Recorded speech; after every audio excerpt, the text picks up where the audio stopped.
Halo semuanya, balik lagi sama aku Hazika Tika Fatin. Di sini aku kembali lagi untuk menjelaskan mengenai ROS Part 2.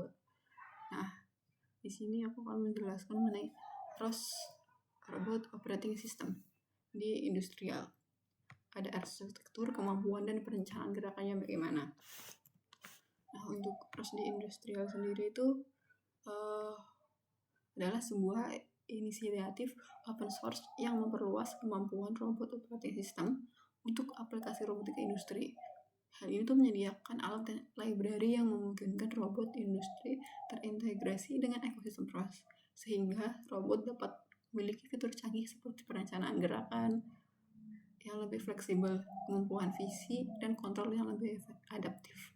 Dengan arsitektur yang modular, ROS industri dapat memudahkan penyesuaian dan kustomisasi sesuai berbagai kebutuhan manufaktur.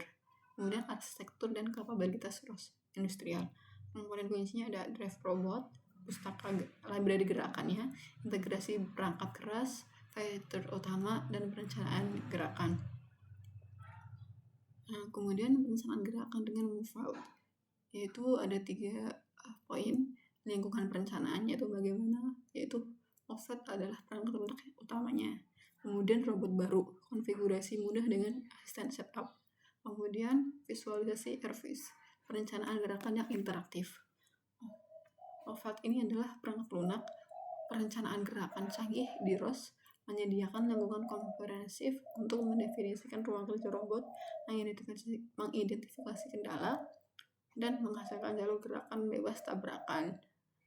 Kemudian menyiapkan robot baru di MoveOut itu model URDF-nya, definisi kinematik robot, terus asisten setup, alat konfigurasi interaktifnya, grup perencanaan, definisi bagian robot untuk gerakan. Menyiapkan robot baru di MoveOut dimulai dengan menyediakan model URDF Unified Robot Description Format yang mendefinisikan kinematika dan geometri.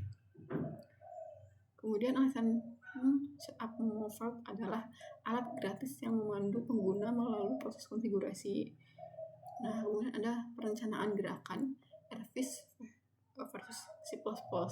Airvis sendiri itu antarmuka visualnya, eksplorasi jalur, dan debuggnya cepat. Sedangkan kalau C++ kontrol programatik, aplikasi khusus, serta integrasi sistem. Perencanaan itu dapat dilakukan melalui 2 cara ini, Airvis dan C++. Napin untuk Airvis ini menyediakan antarmuka visual yang intuitif untuk eksplorasi jalur interaktif dan debugnya lebih cepat. Sedangkan untuk C++ ini menggunakan kontrol program yang penuh, jadi memungkinkan kita untuk mengembangkan integrasi perencanaan itu yang lebih besar lagi. Kemudian ada jenis perencanaan MoveOut, yaitu ada OMPL, pustaka perencanaan gerak, terus COMP, perencanaan berbasis optimal, dan industrial, gerakan profil gerak industrinya. MoveOut itu mendukung berbagai perencanaan gerakan masing-masing dengan kekuatan uniknya. OMPL yaitu Open Motion Planning Library, pustaka utama yang menyediakan berbagai algoritma berbasis sampling dan grafik. Sedangkan COMP Covariant Hamiltonian Optimization of Motion Planning, perencanaan berbasis optimal yang menghasilkan jalur halus dan aman. Kemudian ada kalibrasi persepsi, itu ada 3 poin. Ada akuisisi data untuk mengumpulkan data dari sensor, transformasi itu menghitung hubungan spasialnya, dan peningkatan akurasi yaitu mengkoreksi distorsi sistem. Kemudian proses data point cloud-nya bagaimana? File point cloud itu representasi dari data 3D-nya, sedangkan OpenCV itu pustaka atau library visi komputernya. Dengan alat PCL itu pemrosesan cloud titik. File point cloud itu representasi dari 3D yang menangkap geometri permukaan objek sebagai kumpulan titik-titik discrete. Data ini sangat penting untuk persepsi robot OpenCV, Open Source Computer Vision Library, yang dapat digunakan untuk tugas-tugas visi 2 dimensi dan mendukung beberapa operasi 3D. Kemudian di special command line tools dan kesimpulan itu bagaimana? PCLD itu menyediakan berbagai alat baris perintah yang memungkinkan pengguna untuk melakukan operasi dasar pada pohon cloud tanpa perlu menulis kode. Alat-alat ini berguna untuk debugging cepat, konversi format, serta visualisasi data. Selain itu, PCL menawarkan pustaka kode ekstensif yang memungkinkan pengembang untuk mengimplementasikan algoritma pemrosesan pohon cloud yang kompleks dalam aplikasi mereka sendiri.